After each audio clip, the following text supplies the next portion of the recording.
নমরুদ বলে, ইব্রাহিম শুনলাম তুমি নাকি আমাদের খোদাগুলোরে মারছো, তুমি নাকি কোন আল্লাহর ইবাদত করো, তুমি নাকি কোন নতুন রবের তথ্য নিয়ে আমাদের বাবেল নগরীতে আগমন করেছো। আমি ছাড়া কোনো খোদা আছে বলে তো আমি শুনি নাই, এই বাবেল নগরীতে আমি ছাড়া কোনো খোদা আছে আজকে নতুন শুনলাম। কে তোমার খোদা, কি তার পাওয়া? এবার ডায়ালগ মারা শুরু করলেন সাইয়েদনা ইব্রাহিম। সাইয়েদনা ইব্রাহিম বললেন, রব্বি আল্লাযী ইউহয়ী ওয়া ইউমীত, আমার রব এমন রব যিনি জীবন দেয় আবার মরণও দেয়।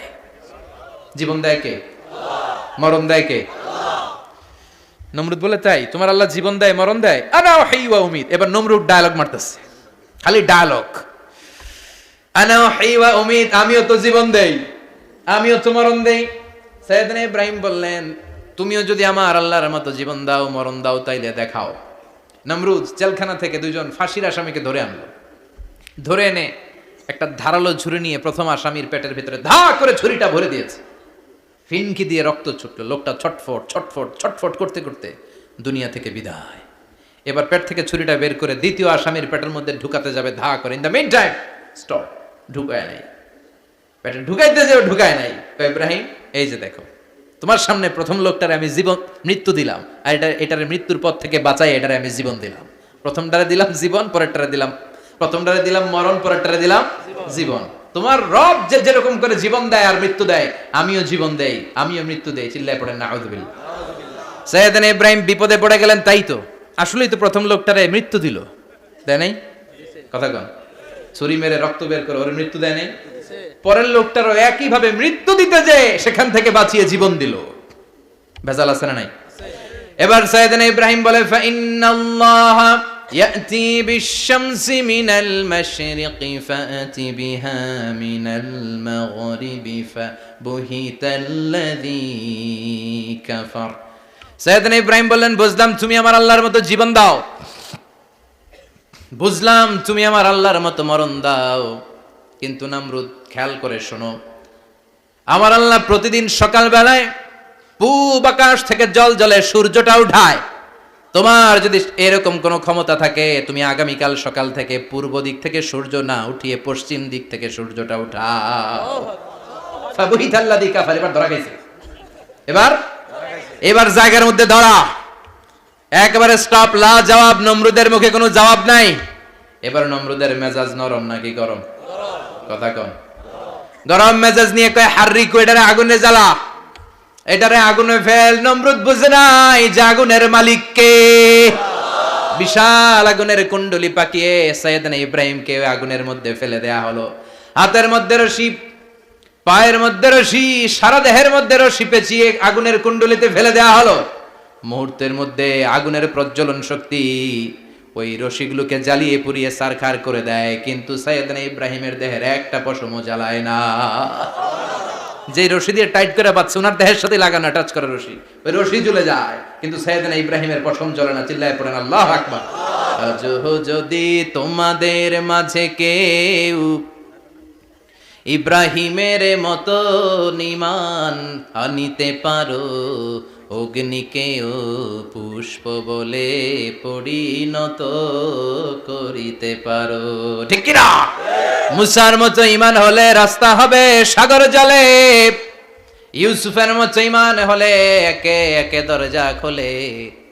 সাইয়েদনা ইব্রাহিমের মতো ঈমান যদি আজও থাকে বিদ্যমান, অগ্নিকুণ্ডে দেখতে পাবে খুবসুরতে ফুলবাগান, ঠিক কি না? ওই ঈমানটা দরকার। ওই ঈমান যদি ঈমানের মতো হয়, আগুনের কুণ্ডুলকে ফুলবাগান বানিয়ে দিবে কে? সাইয়েদনা ইব্রাহিম বসে রইলেন। নমরুদ কয়, আরো আগুন জ্বালা, এলাকার বড় বড় গাছগুলো তক্তাগুলো কেটে আগুনের কুণ্ডলিতে ফেল। তক্তা লাকড়িগুলো আগুনের কুণ্ডলিতে ফেলা মাত্র দাউ দাউ করে লাকড়িগুলোকে, তক্তাগুলোকে আগুন জ্বালিয়ে দেয়, কিন্তু সাইয়েদনা ইব্রাহিমকে জ্বালায় না। সুবহানাল্লাহ। আগুনের মালিক কে? ওই আল্লাহ আজও আছে না নাই? তিনি আগুনরে অর্ডার করলেন, সৃষ্টির শুরু থেকে তোকে একটা ধর্ম দিয়েছি, সব জ্বালিয়ে দেয়া, পুড়িয়ে দেয়া, আজকে কয়েকদিনের জন্য তোর ধর্মটাকে আমি স্টপ করে দিলাম। চিল্লায় পড়েন আল্লাহু আকবার। কুলনা ইয়া নারু কুনি বারদান ওয়া সালামান আলা ইব্রাহিম। আল্লাহ বললেন, আগুন খবরদার, আমার ইব্রাহিমের গায়ের যেন পশম না পুড়ে যায়, কারণ ইব্রাহিমের সন্তান হবে ইসমাইল, আর ওই ইসমাইলের বংশে আমি পাঠাবো আখিরি জামানার পয়গাম্বার। ইব্রাহিমের জন্য কিছু না হয়, কোন ইবারদা ঠান্ডা হয়ে যা, কি হয়ে যা, কিন্তু এত বেশি ঠান্ডা হবি না যাতে ইব্রাহিমের সর্দি না লেগে যায়। সুবহানাল্লাহ। আগুন বলে আপনি বললেন কোন ইবারদা ঠান্ডা হ, আবার কোন এত ঠান্ডা হবি না যাতে সর্দি না লাগে, কেমন ঠান্ডা হবো? আল্লাহ বললেন সালামান আলা ইব্রাহিম, সালাম হয়ে যা, শান্তির গুলবাগিচা হয়ে যা, এয়ার কন্ডিশন নাতিশীতোষ্ণ হয়ে যা। চিল্লায় পড়েন আল্লাহু আকবার। 40 দিন ছিলেন এই আগুনের কুণ্ডলিতে, কিচ্ছু হয় নাই। সুবহানাল্লাহ পড়বেন না? শেষ জীবনে উনি ওনার নাতিপুতিদের সাথে গল্পের সময় বলতেন যে আমার জীবনে সবচেয়ে আরামদায়ক সময় কাটিয়েছি আমি ইব্রাহিমের আগুনের, নমরুদের আগুনের কুণ্ডলির ভেতরে থেকে। চিল্লায় এখন সুবহানাল্লাহ। তার মানে পুরো আগুনের কুণ্ডলির গুলবাগিচা বানিয়ে দিয়েছে কে? ওনার জীবনের শ্রেষ্ঠ সময় নাকি এটা, সবচেয়ে আরামসে নাকি কাটিয়েছে এই আগুনের কুণ্ডলির ভেতরে। চিল্লায় পড়েন আল্লাহু আকবার। এবার আল্লাহ ডেকে বলেন নমরুদ অনেক হয়েছে, আর না, অনেক চান্স তোমারে দিছি আমি, অনেক ছাড় দিছি, মাগার ছেড়ে দিব না। আল্লাহ কি দেয়? ছাড় দেয়, ছেড়ে দেয় না। মনে থাকবে? চিল্লায় বলেন তো আল্লাহ কি দেয়? কি দেয় না? নমরুদরে এতক্ষণ ধরে কি দিছে, কিন্তু কি আল্লাহ ছেড়ে দিবে? কথা বলেন। আল্লাহ বলে তোরে মারতে আমার কামান লাগবে না, গোলা লাগবে না, ফেরেশতা লাগবে না, তলোয়ার লাগবে না, নমরুদ তোরে মারবো আমি ল্যাংড়া মশা দিয়া। ফাআরসালাল্লাহু তাআলা বাউদা, আল বাউদাতু জুনদুম মিন জুনুদিল্লাহ। এই মশাগুলো আল্লাহর সৈনিক। কথা কন। এই মাছিগুলো আল্লাহর সৈনিক, এই সাপ আর ব্যাঙগুলো আল্লাহর সৈনিক, এই বাতাস আল্লাহর সৈনিক, এই মাটি আল্লাহর সৈনিক। মাটি যদি কাঁপাকাঁপি শুরু করে বসে থাকা যাবে? কথা কন। ভূমিকম্প হইলে সব দৌড়াদৌড়ি আছে না নাই? আগুন লাগলে দুর্ঘটনা আছে না নাই? বাতাস যদি 70 থেকে 80 কিলোমিটার বেগে ছুটে আসে দুর্ঘটনা আছে না নাই? ফারসালাল্লাহু বাউদা, আল্লাহ একটা ল্যাংড়া মশা পাঠালেন।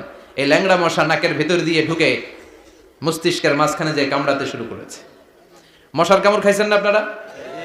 শীতকালে যখন আমরা কম্বল মোড়া দিয়ে ঘুমাই, কানের সামনে যখন পন পন শুরু করে কেমন লাগে? কি বিরক্তি লাগে না? আবার ঝেড়ে টেরে আবার শুই, আবার পন পন। তো পন পনের আওয়াজই আমাকে সহ্য হয় না। ওই মশা নাকি দিয়ে ঢুকে এদিকে কামড়া, ওই বেড়ার কেমন লাগে? কথা কন। নাকের ভিতর দিয়ে মশা ঢুকে ভিতরে কুটকুট কুটকুট করে কামড় মারে। এই কামড় খাইয়া নমরুদ এবার নাচানাচি শুরু করছে। I M A disco dancer. Or dance দেখে সবাই হাসে, একেবারে I M A disco dancer. Or dance দেখে সবাই অবাক। ঘটনা কি? খোদাই লাফায়। এতদিন ধরে সবাই নমরুদের পূজা করতো আর বলতো নমরুদ সবচেয়ে বড় খোদা, নমরুদ সবচেয়ে। এখন খোদা কি করে? ড্যান্স দেয়। চিল্লা এখন কি দেয়? এবার নমরুদ বাঁচার জন্য মাথার মধ্যে আঘাত করে, কিন্তু মশা বের হয় না। চিল্লায় আওয়াজ করে উত্তরে বলেন মশা ঢুকছে কার অর্ডারে? এই মশা বেরোবেও কার অর্ডারে? মাথার মধ্যে আঘাত করে ঘুষি মারে, কিল মারে, কিন্তু মশা বের হয় না। এবার আশেপাশের যারা আছে খাদেম খুদ্দাম কয় তোরাও ঘুষি মার।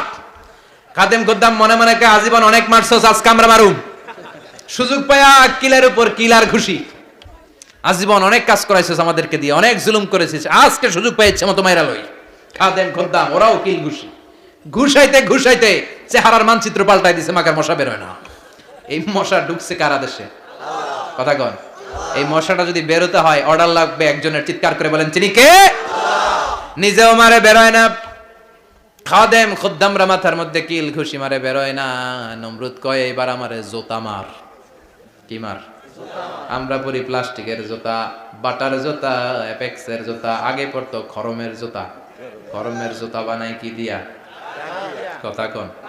এবার কাঠের জুতা দিয়ে খাদেম খুদ্দামরা মাথার মধ্যে বাড়ি। পিটাইতে পিটাইতে মাথাটাকে ফাটিয়ে রক্তাক্ত করে জামিনের মধ্যে নমরুদরে শুইয়ে দিয়েছে। আর আল্লাহর সৈনিক সেই বাউদা মশা নাকের ভেতর থেকে শূন্যে উড়াল মেরেছে। চিল্লায় পড়েন আল্লাহু আকবার।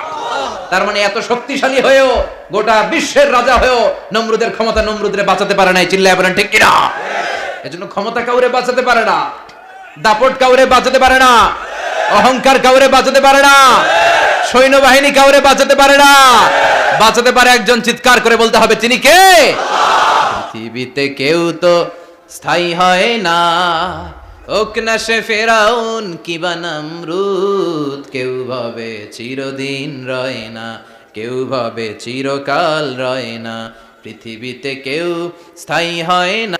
নামাজে পড়ো আজ দিলে মে তোমার চরণ তলে, হৃদয় যায় নামাজ হে নামাজি আমার ঘরে নামাজ পড়ো আজ, দিলে মে তোমার চরণ তলে হৃদয় যায় নামাজ। আল্লাহু আকবার পড়েন। তিনি দোয়া করলেন, আল্লাহ রব্বি জাআলনি মুকিমাস সালাহ, আল্লাহ আপনি আমার নামাজ কায়েমকারী বানান। কি কায়েমকারী? নামাজ তার মানে নামাজ পড়লে সবাই মিলে পড়তে হবে, ঠিক কি না? নামাজ কায়েমকারী বানান, আমার সন্তান ইসমাইলের নামাজ কায়েমকারী বানান। আমার দোয়াটা কবুল করেন। কবুল করে নিল কে? আবার বললেন আল্লাহ মক্কার নিরাপদ বানান। কবুল করলো কে? আবার বললেন ওয়াবা'আস ফীহিম রাসূলা, আল্লাহ এই শহরে একজন নবী পাঠান। কবুল করলো কে? যত দোয়া করছে সব কবুল করে নিল কে? এজন্য সাইয়েদনা ইব্রাহিমের জীবনী থেকে কি কি শিক্ষা গুনতে শুরু করেন? নাম্বার 1, আল জিহাদু দিদ্দা শিরক। ওনার জীবন থেকে প্রথম শিক্ষা হচ্ছে শিরকের বিরুদ্ধে জিহাদ। মুমিনের জীবনে জিহাদ চলবে কিসের বিরুদ্ধে?